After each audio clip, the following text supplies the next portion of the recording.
Welcome to the latest episode of KapVista Klips. Today we are with David from Regenerate USA. How are you? Terrific, Daniel. Nice to be on your podcast. Yeah, it's great to chat. And you just mentioned you're in Stockholm. I'm in Sydney, so both starting with an S. But complete That's where opposite it sides of the starts. world. yeah. Yeah, I don't know if there's some connection with ABBA we can make, but I don't know. yeah, yeah. There has to be some connection. Although it's hot here and it's cold where you are, so There we we're on go. the opposite sides of the planet. Yeah, no, it's brisk here. I'll put it that way. Yeah. It's quite warm. It's 9 o'clock in the morning, and I feel like dipping into the ocean. Okay. Well, glad you're inside then in the shade. Yeah. So I want to get started. I want you to tell me about you and the team and your background, your experience, how you came together, because it creates a picture on why people should be looking at you. And then, Yeah. this is not the first time you've done it. You've actually built this business before and it's operating. It's very successful in Europe. Now you're taking it to the US. So give me your story. Absolutely. I was a venture capitalist in Silicon Valley, and I decided about 10 years ago that I would start working in the renewable energy space. And I partnered with a investor entrepreneur who I've known for a long time. We've built several companies over the last 25 years. And one thing you'll find out about our team is that we've worked together and been successful in other ventures and apart independently, but and in the battery sector and the energy sector. So you're talking about people who are not rookies. This is not their first rodeo. And so for me, most recently before Regenerate, which I'm the CEO now, I was the early investor and board member of a company called American Battery Technology Company, and we took it public up to the NASDAQ. And it was involved specifically in lithium-ion batteries, the recycling of those batteries for future battery manufacturing. And so during the course of that, it's a very American company, and I saw the opportunity to spread or expand the technology and the business opportunity beyond lithium-ion to other battery types as well. And we can discuss that. I recruited a stellar team in Europe. We have 8 top executives, and we have operations in Italy and in Sweden and the UK. We have a strong IP out of Cambridge University. We acquired a company that was operating inside the Cambridge University material science labs doing battery technology. We have over 20 patents. And the lead investigator or lead scientist joined our team. And we still do all of our research inside of Cambridge University. And we share patents with them with the sole right from Regenerate to commercialize that technology. So that was in Europe. Now we're starting in the USA. We're bringing that technology, that experience to the USA. And I recruited a completely independent team, or a different team, Daniel, from our European team. And again, veterans in the industry, top-notch people. Ray Brown is our president for USA, over 35 years in global acquisitions and business development in the battery sector, some of the top battery companies, as well as a host of other very talented people. So again, I think if someone says, "What's your biggest asset?" I'd say it's the team, it's the experience, and the IP. Okay, brilliant. So let's touch on the European company first, Yes. because that is a very successful company. It's generating revenue, it's growing, it's Yeah. an incredible company. And then talk about the opportunity in the US, because you've replicated it. So Yeah. tell me about the European company, because it Yeah. provides context for investors looking to come in. You've done this before. This is not something new. It's not there's not a what if. This is proven. It's done. Yeah, it's not a back of the envelope idea that we're throwing out at people and hoping that they can see the vision. Maybe when I was 24, I was doing that, but fortunately today I can build on top of a proven pipeline, proven success of opportunities. So we operate a plant in Sweden that's doing alkaline batteries. I like to think of that for people, what's in your flashlight and, those ever-ready batteries and all these types of, typical alkaline batteries. But really, I think the most exciting work we're doing is in Italy, and that's with lead-acid batteries. Now, a lead-acid battery is the type of battery that almost all of us have in our vehicles. Whether you have an electric vehicle or not, you all have a lead-acid battery. It's also for storing everything from renewable energy to generator storage for, say, a hospital. Or those big batteries. Oftentimes they're lead acid. There's some transition to lithium ion, but most are lead acid today. So we applied our IP from Cambridge University in Italy, and what we're doing is that we're focusing on being able to decrease the energy needed, the electricity or power needed to recycle lead acid batteries. We reduce it by 90%. So it makes it economically viable. And we also reduce the environmental waste by 80%. And the end result of our process of taking an end-of-life lead acid battery is that we are able to increase the energy density. So the ability for the energy for that next battery, it increases by 40%. And that's really our value proposition. We drive down cost, we drive down the environmental impact, but we increase the performance. And so we can put that material we get from an old battery, we repurpose it, we use our chemistry to change the genetics, the structure of it, the DNA of it, and we put it into a new battery. So we're a battery materials company. If I said we're a recycling company, you think, well, you just take it apart and you give it back to the manufacturer. We take it apart and then we upcycle it. We use our chemistry to increase the value. Yeah. And again, reiterating, when you say reducing, 80% waste, energy 90% and increase the output by 40%, this is not hypothetical. This is actually in practice. Yes, this is exactly. you're doing.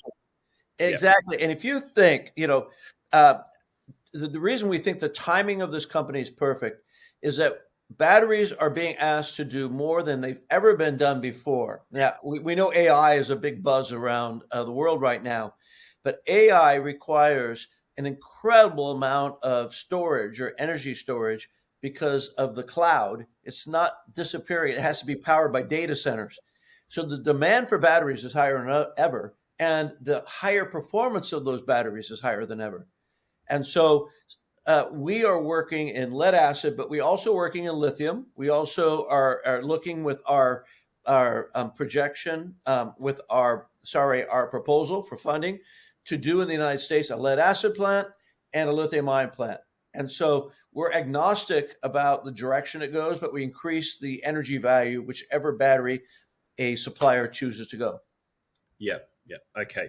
So tell me about the new plant. So okay, Europe's already covered. It is making money. It is growing. It is established. You're just copy paste into the US, and there is a massive demand in the US. Yeah. Tell me about that. And one last data point on Europe I think is significant, is that the Italian government is getting behind and are calling what we're doing of national interest. And so they're providing both grant opportunity and loans from banks in order to scale our opportunity through capital investment that's non-dilutive. So we think the same thing will happen in America because it's of strategic national interest for America and Australia to be able to process and increase the value of a battery. So much of this has been done in China, and we are giving the opportunity for the United States, Australia, Europe to have more independence in their ability to create battery materials that are done at home.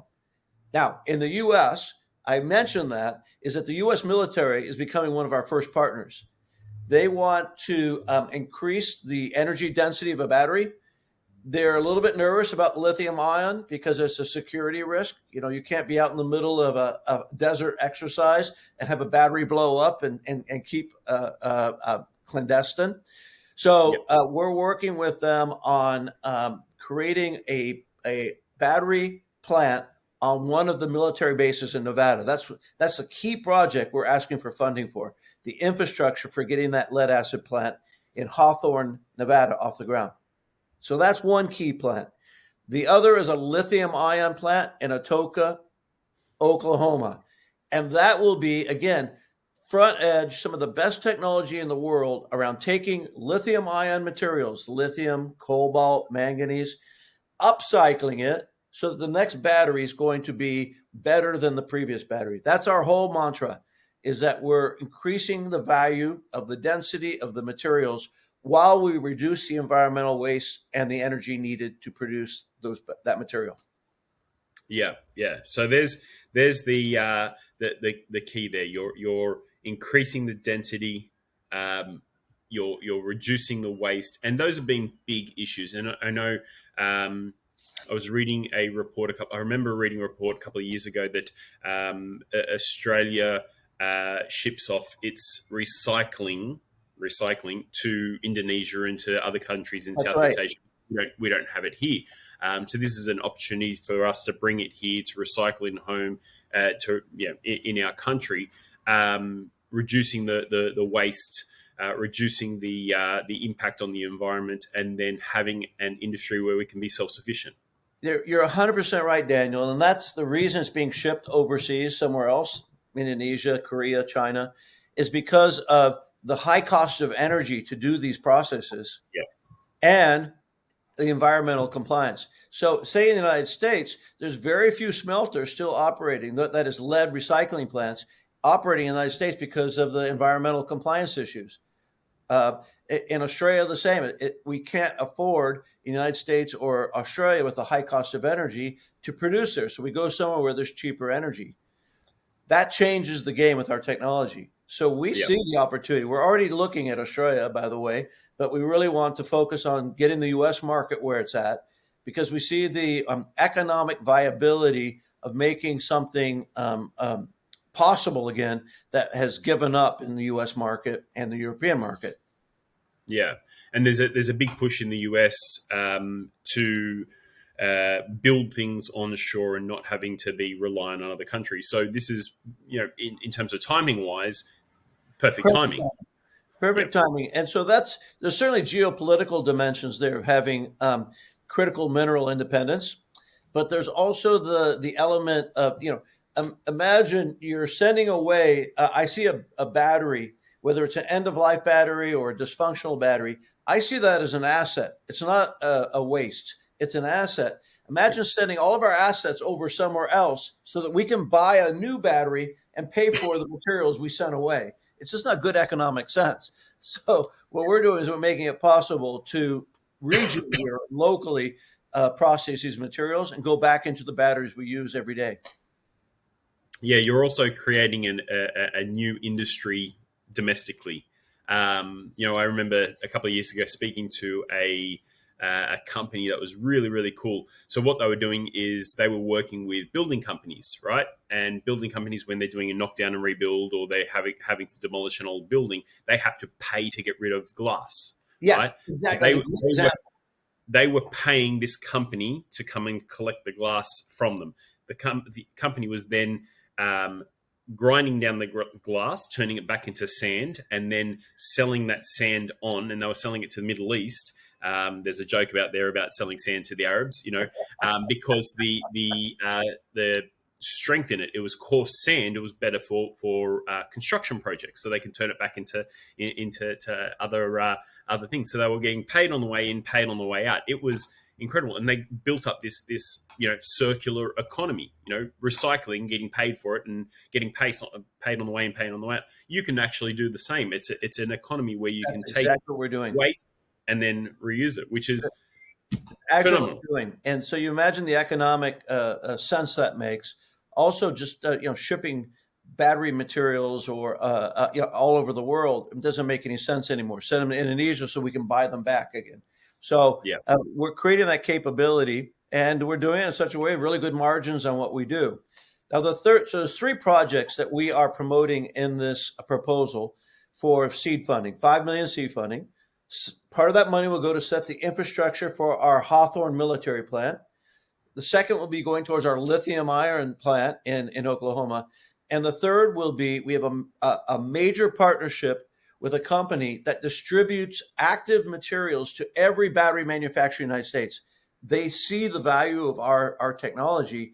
So they say, look, let's partner together so that you don't have to go out and sell your new oxide or your new lead material to every battery manufacturer. Let's just already put it into our existing distribution channel. That's like a dream for a company at our stage, so that you're not looking for off takers. It's sitting there. Really, what we need to do is then create the feedstock and the supply chain, produce Yeah. the materials. Okay, brilliant. You just touched on the raise. It's a $5 million seed round. It's going for the 3 projects. I mean, this opportunity right here.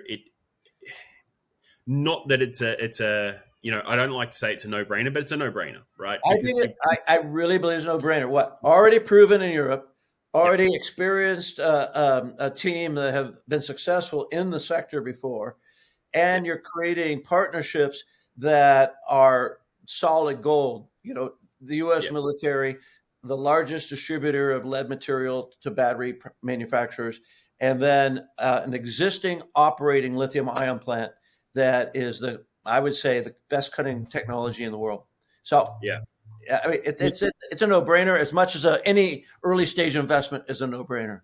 Yeah, the risk is mitigated quite a bit because you have proven it. It is working. It's not, oh, give me $5 million and we're going to hope to do this, this, and this.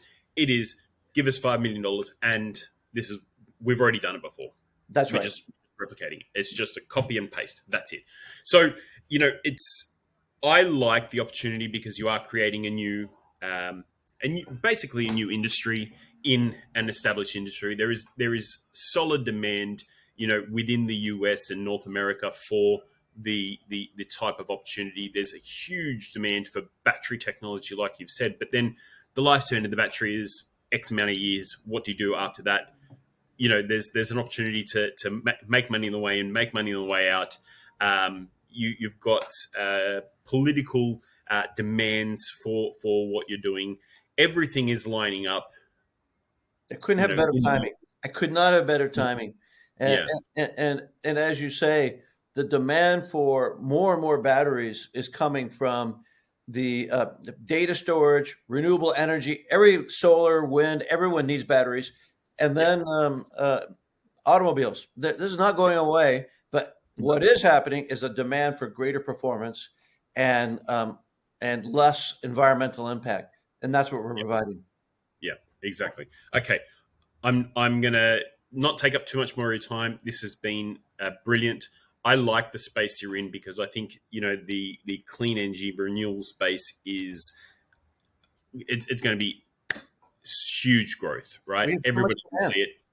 Yeah. It is. So companies like yours, if you can get in early, it's a safe bet. Well, it's not. This is not financial advice, but it is. It's a good bet because you have already proven the results. So anybody who's watching this episode, please reach out to my team and I to connect you through to David and his team, and they can walk you through the opportunity. It's not something that they have to. Well, if we do this, we can achieve that. It's live. And if you are in Europe or you want to head to Europe, I'm sure you can walk through and see the operations and say, well, okay, this is what we're going to do in North America. Yeah, absolutely. Yep. Absolutely. Okay. And the last, I think very compelling fact is that we're already, lining up. These are projects that we're raising more capital for. So getting in now with the seed investment at a very reasonable low valuation, it will be a much higher valuation in 6 to 12 months. And so it's a great opportunity to get into the ground floor of a company that I believe is going to be a rocket ship. Yeah. Okay. Perfect. Thank you very much for your time. It's great to chat to you. I'm excited about what's next, but anybody who wants to be connected with David, please let me know. Hey, thanks, Daniel. Enjoy problem. your warm day in Sydney. I will. I'm gonna run and dive in the ocean soon. Okay. Okay. Cheers, mate.